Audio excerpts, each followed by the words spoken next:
법인세랑 이 회계약은 비슷한 점도 많지만요, 차이점이 또 있어요.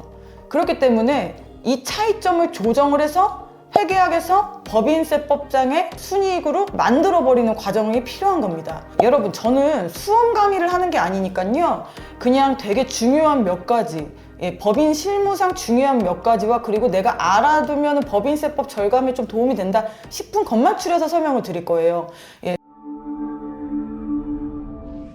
네, 안녕하세요. 믿음세무의 이기영 세무사입니다. 네, 벌써 11월입니다. 저희는 가결산으로 지금 한창 열을 올리고 있는데요. 네, 여러분들도 빨리 가결산 하셔가지고 내년 대비하셔서 세금 방어 꼭 하셨으면 좋겠습니다. 오늘은 법인세 소득처분이라는 거에 대해서 설명을 드리려고 합니다. 그리고 그에 해당하는 꿀팁도 설명을 드릴까 해요. 소득처분이란 무엇이냐? 우선 법적인 정의 먼저 설명을 드릴게요. 법인세법상 각 사업연도 소득을 구하는 건요, 먼저 결산서상 당기순손익에서 입금산입 및 송금산입을 차과감을 합니다. 그렇게 계산을 한 게 바로 이 각 사업연도 소득이고, 얘로 인해서 법인세의 계산이 시작이 되는 거예요. 그러면 지금 설명드린 그 입금산입과 송금산입이 바로 세무조정이라고 하거든요. 그리고 이 세무조정을 할 때 저희는 무조건 귀소국자를 두게 돼 있습니다. 그래서 이 귀소국자를 확정시키는 것, 이게 바로 소득처분이라고 하는 겁니다. 말이 좀 어렵죠? 이제 좀 눈높이에 맞춰서 설명을 좀 드릴게요. 여러분, 우리가 결산서상 당기순이익이 나올 거 아니에요? 그쵸? 얘는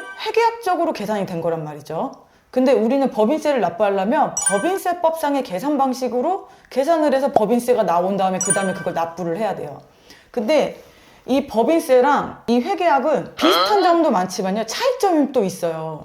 그렇기 때문에 이 차이점을 조정을 해서 회계약에서 법인세법상의 순이익으로 만들어버리는 과정이 필요한 겁니다. 이 과정이 바로 입금산입과 송금산입이라는 거고, 얘가 바로 이걸 세무조정이라고 하는 거예요. 그리고 이 세무조정에는요, 반드시 대상이 따릅니다. 그걸 바로 소득처분이라고 하는 겁니다. 예를 들어서 회계학적으로는 수익이나 비용이야.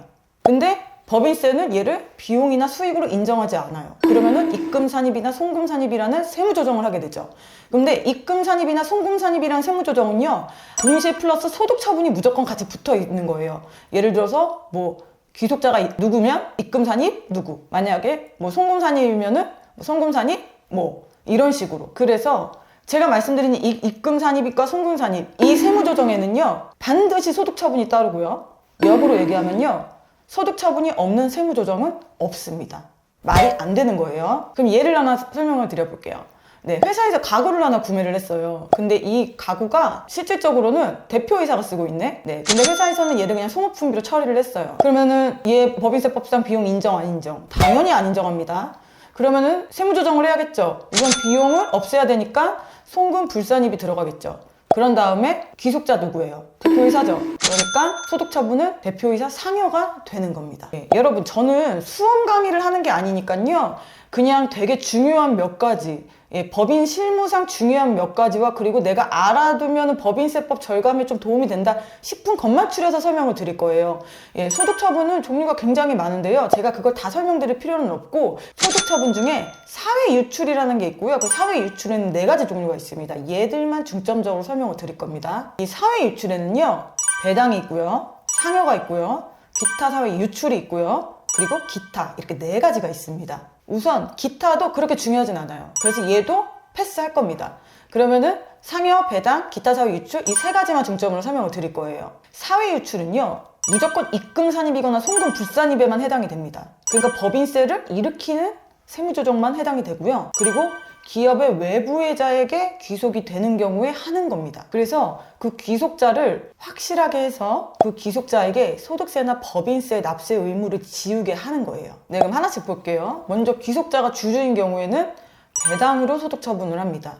그러면은 그 주주는 배당에 대한 뭐 종합소득세든 배당소득세를 내겠죠? 그리고 만약에 귀속자가 임직원인 경우에는 상여로 처분을 합니다. 그냥 근로소득이 된다라고 생각하시면 돼요. 네, 기타는 제가 아까도 말씀드렸다시피 그냥 생략하겠습니다.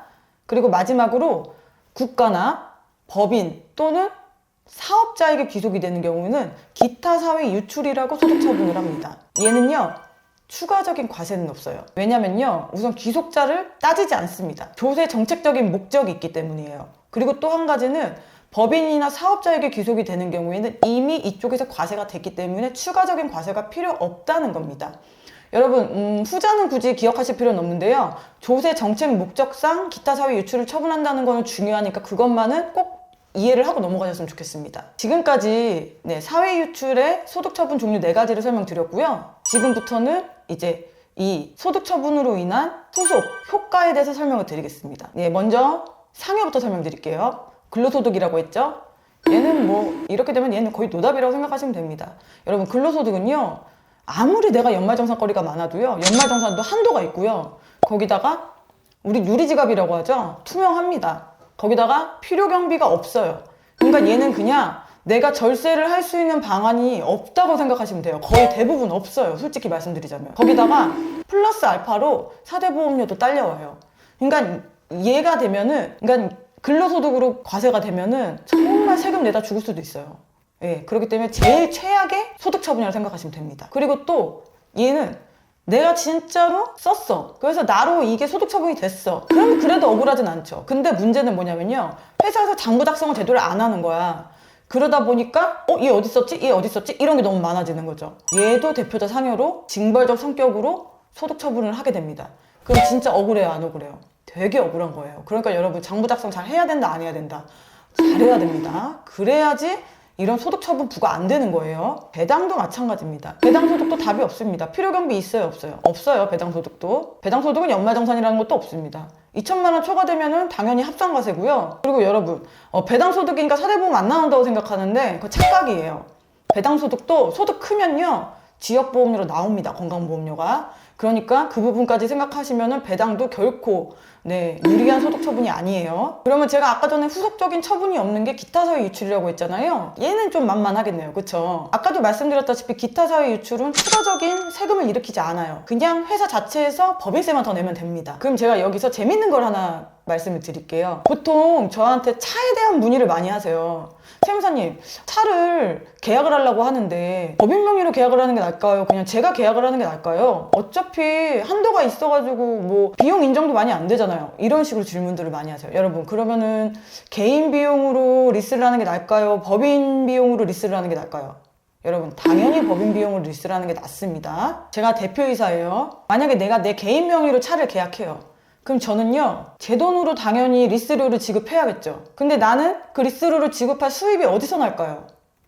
월급이겠죠. 그 월급은 소득세에서 4대 보험까지 싹 다 뗀 세후 금액이란 말이에요. 거기서 지출을 하게 되는 거예요. 근데 내가 법인 명의로 리스 계약을 했어. 그럼 우선 내 돈 들어갈 거 있다 없다? 없습니다. 법인 명의로 들어가는 거예요. 그리고 법인 한도 초과가 됐어. 800만 원이 넘어가면은 우리가 그 차량 비용을 부인하잖아요. 그래봤자 얘는 소득 처분이요 기타 사회 유출이에요. 그러니까 후속적인 세금이 나온다 안 나온다? 안 나옵니다. 그렇기 때문에 회사에서 비용만 부인이 될 뿐이지 나에게 뭔가 페널티가 있는 건 아니라는 얘기예요. 당연히 내 월급으로 세금 다 떼고 난 뒤에 리스를 지급하는 것보다 법인에서 그냥 한 방에 지급을 하고 그냥 그 800만 원 넘어가는 비용에 대해서는 사회 유출해서 그냥 그만큼 법인세만 내는 게 당연히 훨씬 유리한 거예요. 이건 따질 필요도 없습니다. 물론 제가 말씀드리는 전제는 이 차량이 업무용으로 쓸 때입니다. 사적으로 쓸 때는 당연히 얘는 대표자 상여되는 거예요. 그리고 한도는 있지만 어쨌든 그 한도도 비용 처리되는 거잖아요. 그쵸? 그러니까 법인 명의로 리스 계약하는 게 낫다, 내 명의로 리스 계약하는 게 낫다. 법인 명의로 리스 계약하는 게 유리하시고요. 그리고 소득 처분은 뭐가 제일 항상 유리하다? 기타 사회 유출이 가장 유리합니다. 사실은 이 부분을 말씀드리고 싶어가지고 소득 처분에 대해서 설명을 드렸던 거예요. 지금까지 소득 처분이랑 그 후속적인 처분 그리고 어떤 게 조금 더 세금적으로 유리한지에 대해 설명을 드렸습니다. 지금까지 믿음세무 이기영 세무사였습니다. 감사합니다.